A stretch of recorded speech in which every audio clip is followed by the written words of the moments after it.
أعوذ بالله من الشيطان الرجيم بسم الله الرحمن الرحيم رب اشرح لي صدري ويسر لي أمري واحلل عقدة من لساني يفقهوا قولي أما يتساءلون عن النبأ العظيم الذي هم فيه مختلفون کلا سیعلمون ثم کلا سیعلمون۔ یہ لوگ کس چیز کے بارے میں پوچھ گچھ کر رہے ہیں؟ کیا اس بڑی خبر کے بارے میں جس کے متعلق یہ مختلف چیمگوئیاں کرنے میں لگے ہوئے ہیں؟ ہرگز نہیں، ان قریب انہیں معلوم ہو جائے گا۔ ہاں، ہرگز نہیں، ان قریب انہیں معلوم ہو جائے گا۔ یہ مکی سورہ ہے، اور مکی سوراز میں زیادہ اللہ کی وحدانیت اور قیامت پر زور دیا گیا ہے۔ جس طرح مشرکین عرب کو یہ ماننے میں بہت مشکل پیش آ رہی تھی کہ کیا صرف ایک ہستی اس پوری دنیا کا اور کائنات کا نظام چلا سکتی ہے، اسی طرح وہ قیامت کے بارے میں بھی آپس میں سوالات کر رہے تھے، پوچھ گچھ کر رہے تھے اور بحث و مباحثے کر رہے تھے کہ کیا ایسا ممکن ہے کہ جب ہماری ہڈیاں ریزہ ریزہ ہو جائیں گی تو پھر ہمیں دوبارہ بنایا جائے گا؟ صرف ہمیں نہیں بلکہ ہمارے آباء و اجداد کو بھی دوبارہ زندہ کیا جائے گا، اور پھر ہمیں ایک میدان میں اکٹھا کیا جائے گا، اور پھر ہمارا حساب کتاب ہوگا۔ وہ سمجھ رہے تھے کہ یہ تو اچھے خاصے دانا آدمی تھے، نبی کریم صلی اللہ علیہ وسلم پہلے تو کبھی انہوں نے جھوٹ نہیں بولا، کبھی کوئی غلط بات نہیں کی، یہ صادق اور امین ہے، تو اب انہیں کیا ہو گیا ہے؟ پوری زندگی کبھی انہوں نے دوزخ، جنت کی، قیامت کی بات نہیں کی، تو یہ اب ایک دم سے قیامت کہاں سے آ گئی اور جنت دوزخ کے بارے میں بتانے لگ گئے ہیں؟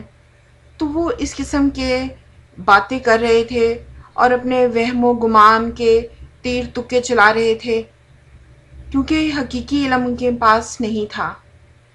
تو اللہ فرماتے ہیں کہ تمہیں معلوم ہو جائے گا، اور بہت جلد معلوم ہو جائے گا، کیونکہ قیامت کی گھڑی 5 سالے کی ہے، اور نبی کریم صلی اللہ علیہ وسلم آخری نبی ہیں، اور پھر جب انسان مرتا ہے تو اس کی قیامت تو اسی وقت شروع ہو جاتی ہے۔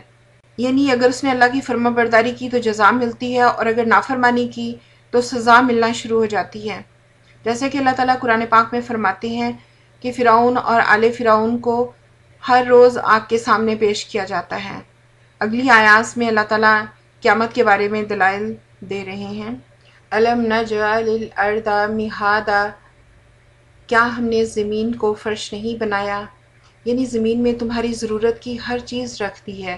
وہ ایسا کیئر کرنے والا، ایسا حکیم اور ایسا دانا خالق ہے، تمہارے چھوٹی سے چھوٹی ضرورت کا سامان بھی زمین میں مہیا کر دیا ہے۔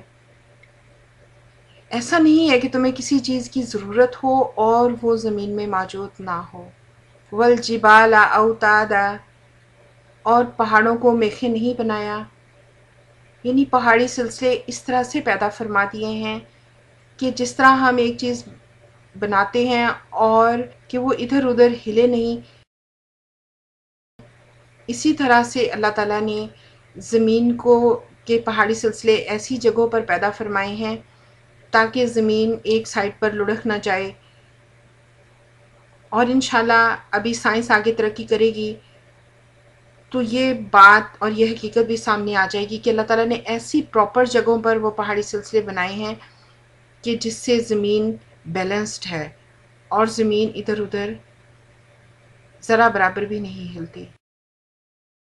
ازواجا، اور تمہیں جوڑا جوڑا پیدا کیا، یعنی اللہ تعالیٰ نے میاں اور بیوی سے رشتہ بنایا اور پھر ان کو پیارے پیارے بچے دیے، پھر سسرال والا، ننیال، ددیال والا اور مختلف آگے رشتے بنا دیے، اور یہ رشتے بھی بے مقصد نہیں ہیں۔ وَجَعَلْنَا نَوْمَكُمْ سُبَاتًا، اور ہم نے تمہاری نیند کو آرام کا سبب بنایا۔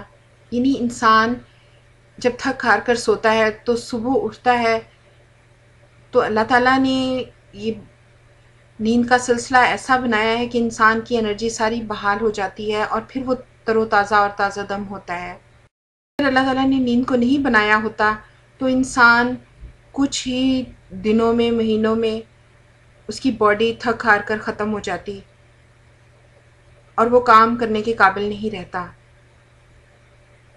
وَجَعَلْنَا اللَّيْلَ لِبَاسًا، اور رات کو ہم نے پردہ بنایا۔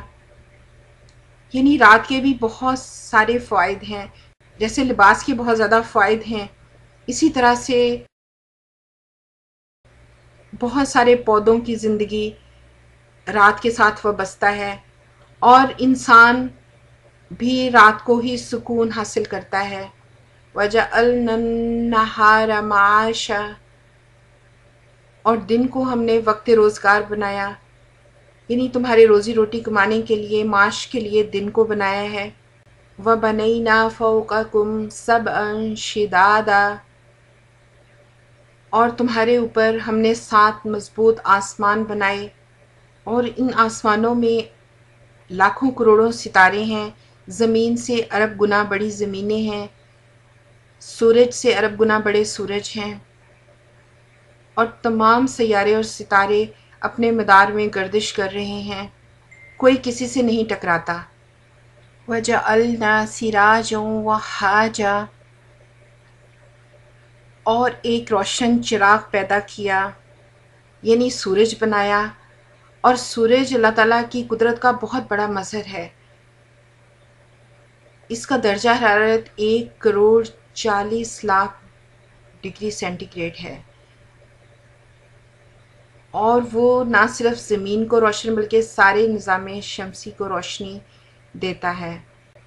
وَأَنزَلْنَا مِنَ الْمُعْصِرَاتِ مَاءً ثَجَّاجًا، اور برسنے والے بادلوں سے ہم نے بکثرت بہتا ہوا پانی برسایا، اور پھر سورج کی حرارت اور گرمی سے جو آبی بخارات اوپر اٹھتے ہیں وہ بادلوں کی شکل میں بارش برساتے ہیں۔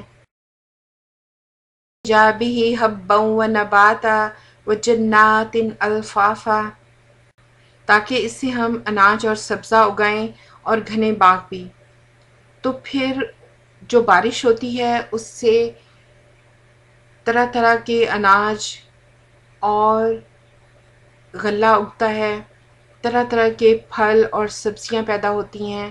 تو اللہ فرماتے ہیں کہ یہ سب چیزیں بے مقصد پیدا نہیں کی ہیں، ان کے اللہ تعالیٰ نے مقاصد بیان کیے ہیں کہ یہ مقصد ہے ان چیزوں کا۔ تو پھر انسان جو اتنی عظیم و شان مخلوق ہے، اس کی زندگی کیسے بے مقصد ہو سکتی ہے؟ یہ کیسے ہو سکتا ہے کہ ایک انسان ساری زندگی برائی کرتا رہے، دوسروں کو تنگ کرتا رہے، ستاتا رہے، قتل کرے، اور پھر مٹی میں مل کر مٹی ہو جائے، اور اس کو کوئی پوچھنے والا نہ ہو، اس کی بات پرس نہ ہو، اس کو سزا نہ ملے۔ اور اسی طرح ایک انسان ساری زندگی سیکریفائس کرے، قربانیاں دے، صبر کرے، اور اچھے اور نیک کام کرے، اور پھر وہ بھی مٹی میں مل کر مٹی ہو جائے، اور اس کی زندگی کا کوئی مقصد نہ ہو، اور اس کو کوئی اجر یا ریوارڈ نہ ملے۔ تو ایسا نہیں ہے۔ اللہ فرماتے ہیں کہ جیسے ان سب چیزوں کو میں نے با مقصد پیدا کیا ہے، اسی طرح انسان کی زندگی کا بھی مقصد ہے۔ نشانیوں کے تھرو، ان ساری چیزوں کے تھرو اپنے مالک کو پہچانے اور پھر اس کی فرما برداری کرے، اور جزا اور سزا کے لیے اللہ تعالیٰ نے قیامت کا ایک دن مقرر کیا ہے۔ ان یوم الفصل کان میقاتا، بے شک فیصلے کا دن مقرر ہے۔ یوم ینفخ فی الصور فتأتون افواجا، جس دن سور پھونکا جائے گا پھر تم سب جماعت جماعت بن کر آؤ گے۔ یہاں دنیا میں تو انسان ماں کی پیٹ سے پیدا ہوتا ہے اور پھر مٹی میں مل جاتا ہے، مگر جب آخری سور پھونکا جائے گا تو پھر انسان زمین سے پیدا ہوں گے۔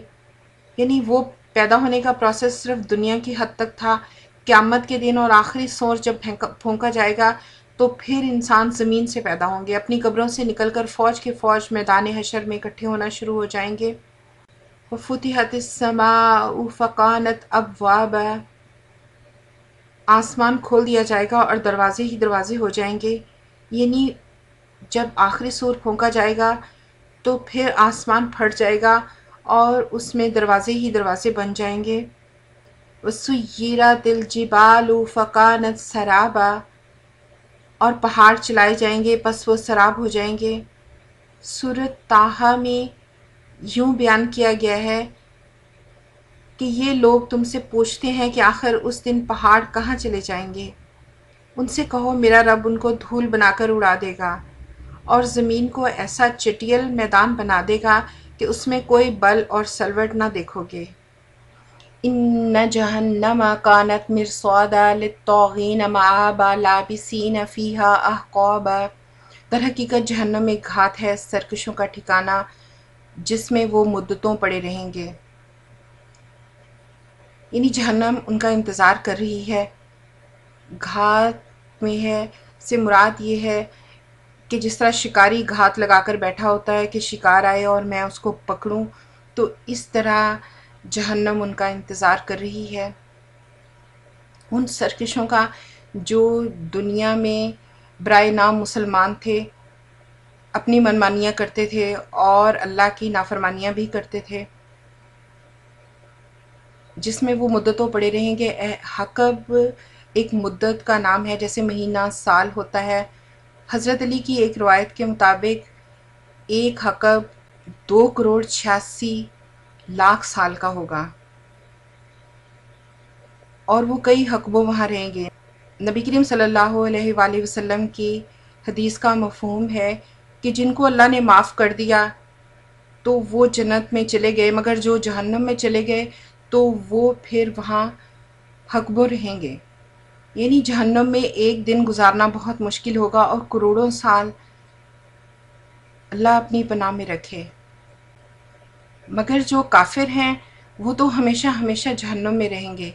اس آیت سے کچھ لوگ ایسا مفہوم بھی اخذ کرتے ہیں کہ کافر بھی جہنم سے نکل جائیں گے اور جہنم ختم ہو جائے گی، تو ایسا نہیں ہے۔ قرآن پاک میں اللہ تعالیٰ نے 34 مرتبہ ان کے لیے بھی ہمیشگی کا لفظ استعمال کیا ہے اور 3 مرتبہ اس پر آبداً آبادہ، یعنی وہ ہمیشہ ہمیشہ وہاں رہیں گے۔ تو ہم کسی ایک آیت سے قرآن کا مفہوم اخذ نہیں کر سکتے ہیں۔ لا یذوقون فیہا بردا ولا شرابا الا حمیما وغساقا جزاء وفاقا، اس کے اندر کسی ٹھنڈک اور پینے کی قابل چیز کا مزہ نہ چکھیں گے، کچھ ملے گا تو بس گرم پانی اور زخموں کا دھون، ان کی کرتوتوں کا بھرپور بدلہ۔ یعنی ٹھنڈک تو ہوگی نہیں جہنم میں، گرمی ہی گرمی ہوگی، اور پینے کے لیے بھی جو کچھ ملے گا، ایون کہ جو پانی بھی ہوگا اس میں بھی خون پیپ اور دوسرے جہنمیوں کے زخموں کا دھون شامل ہوگا۔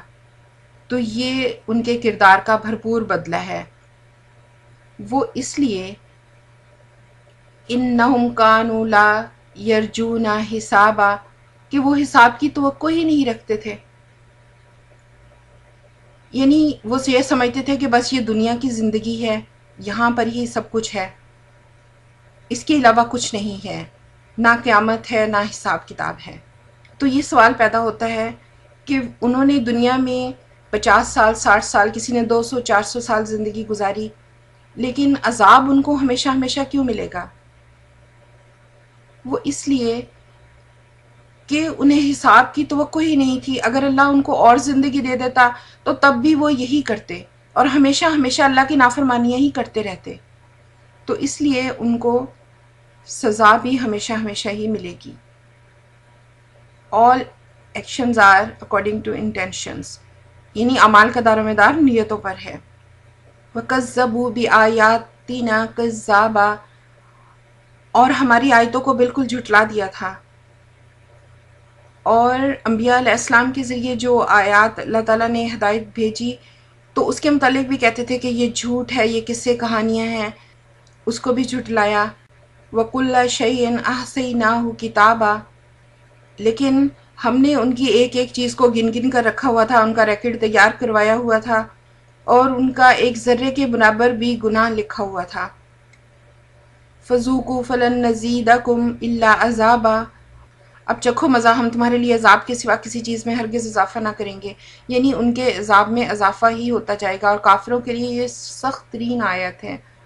ان للمتقین مفازا حدائق واعناب وقوائب اترابا، یقیناً متقیوں کے لیے کامرانی کا ایک مقام ہے، باغ اور انگور اور نوخیز ہمسن لڑکیاں۔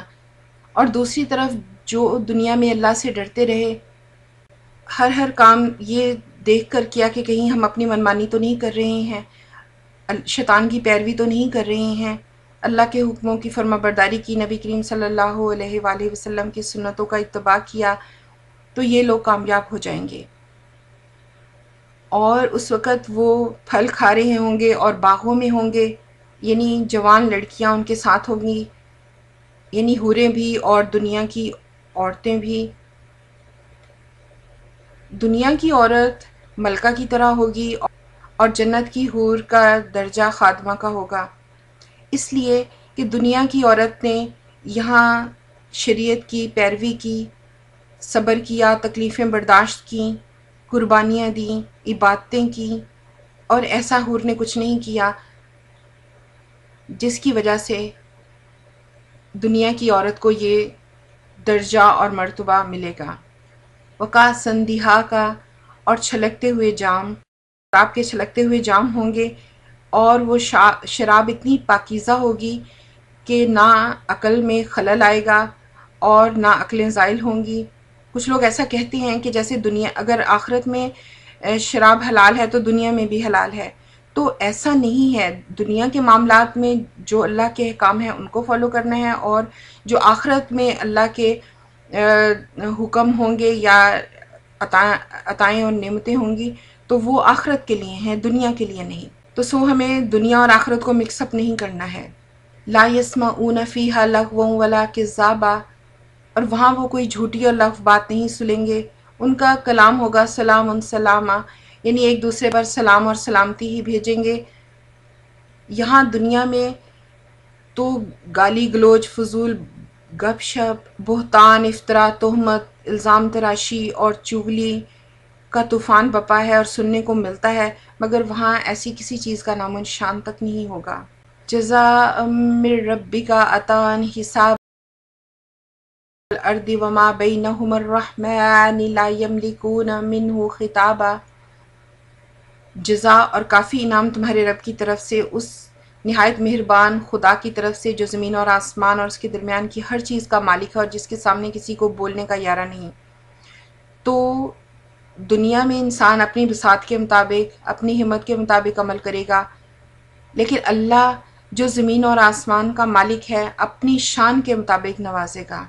یوم یقوم الروح والملائکۃ صفا لا یتکلمون الا من اذن لہ الرحمن وقال صوابا، جس روز روح اور ملائکہ صف بستہ کھڑے ہوں گے، کوئی نہ بولے گا سوائے اس کے جسے رحمان اجازت دے اور جو ٹھیک بات کہے۔ یعنی میدان حشر میں اللہ تعالیٰ کے روب کا یہ عالم ہوگا کہ اہل زمین اور اہل آسمان میں کسی کی یہ جرت نہیں ہوگی کہ کوئی خود سے کچھ بول سکے۔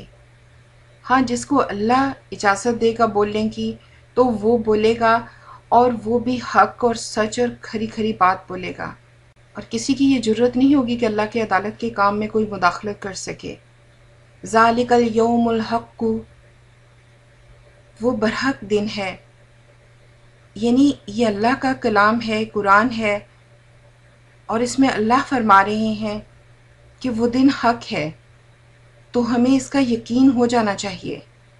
فمن شاء اتخذ الی ربہ مآبا، اب جس کا جی چاہے اپنے رب کی طرف پلٹنے کا راستہ اختیار کر لے، یعنی اب موقع ہے، اب ٹائم ہے کہ توبہ کر لو، اپنی اصلاح کر لو، اللہ کے حکموں کو اور نبی کریم صلی اللہ علیہ وسلم کی سنتوں کی پیروی کر لو۔